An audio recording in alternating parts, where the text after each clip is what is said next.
मुलाकात की बात को वो इनकार कर रहे हैं, कह रहे हैं कि जब से नतीजे आए हैं उसके अगले दिन ही वो यहाँ लखनऊ आ गए थे और यहीं पर मौजूद हैं। लेकिन सवाल इसको लेकर कि जब 21 तारीख को गृह मंत्री अमित शाह का दौरा तय है, बीजेपी की तरफ से बड़ी जिम्मेदारी उन्हें दी गई है विधायकों से बात करने की, तो क्या ओम प्रकाश राजभर मुलाकात करने जाएंगे? इसको इनकार नहीं किया है ओम प्रकाश राजभर ने। देखिए मकसूद, बिल्कुल अगर मैं ओपी राजभर की अगर बात करूं तो आपको भी पता है और पूरे देश को पता है कि ओपी राजभर की बातों पर विश्वास नहीं किया जा सकता।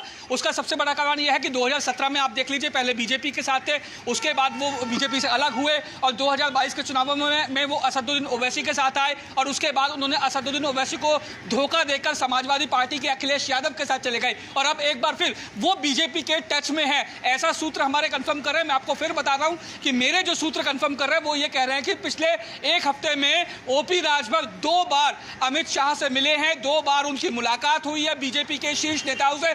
चाहे ओपी राजभर कितना भी मना करते रहे, लेकिन ये कहना गलत नहीं होगा कि आगे किस तरीके का ऊंट करवट बैठेगा, ये अब देखने वाली बात होगी। मेरे सहयोगी हितेन भी यहाँ मौजूद है फील्ड पे, उनसे भी सीधा यही सवाल होता है कि क्या ओपी राजभर जिस तरीके की बातें कर रहे हैं क्या उस पर विश्वास किया जा सकता है? क्योंकि पिछले दिनों जिस तरीके के ओपी राजभर का जो पिछला बैकग्राउंड रहा है उसे देखते हुए क्या कहना है?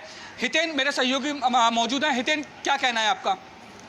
आस रखना तो मुमकिन ही नहीं है, क्योंकि ओपी राजभर जो है हमेशा से दल बदलने के लिए जाने जाते हैं। अपने भविष्य के लिए, अपने फायदे के लिए वो किसी भी दल को छोड़कर किसी और दल का हाथ जो है वो थाम सकते हैं। हालांकि सूत्र सीधे तौर पे बता रहे कि कल दोपहर बाद अमित शाह के जम्मू जाने के पहले 1 घंटे तक करीब जो है दिल्ली में उनके आवास पर ओपी राजभर की मुलाकात हुई है। उस दौरान धर्मेंद्र प्रधान भी यहाँ पर मौजूद। दोस्तों, मैं बताना चाहता हूं, ये वही ओपी राजभर हैं जो विधानसभा चुनाव के समय एक तरफ बीजेपी की तरफ से आग उगल रहे थे, जो वर्तमान में सीएम हैं माननीय मुख्यमंत्री योगी आदित्यनाथ जी को ये कह रहे थे कि गोरखपुर के ललका सांड को हम भगाएंगे।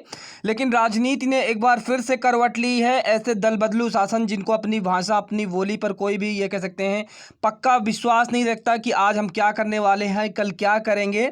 आज दोस्तों फिर से ये खबर कयास लगाए जा रहे हैं कि फिर से दोस्तों बीजेपी की पाले में जा सकते हैं। बहरहाल दोस्तों, इनके तो भाषा का कोई ये कह सकते हैं महत्व तो नहीं, लेकिन दोस्तों बीजेपी को इस पर थोड़ा सा संज्ञान लेना चाहिए, क्योंकि ऐसे अगर नेता मंत्री को ये गठन करते हैं, दोबारा से शामिल करते हैं, तो कहीं ना कहीं इनकी छवि में दोस्तों यहाँ पर परिवर्तन आ सकता है। बहरहाल आपकी क्या राय है कमेंट सेक्शन में मेंशन कर देना। चैनल पर अगर आप लोग नए हैं तो चैनल को करना सब्सक्राइब। इसी तरीके की न्यूज़ के लिए जय हिंद, जय भारत।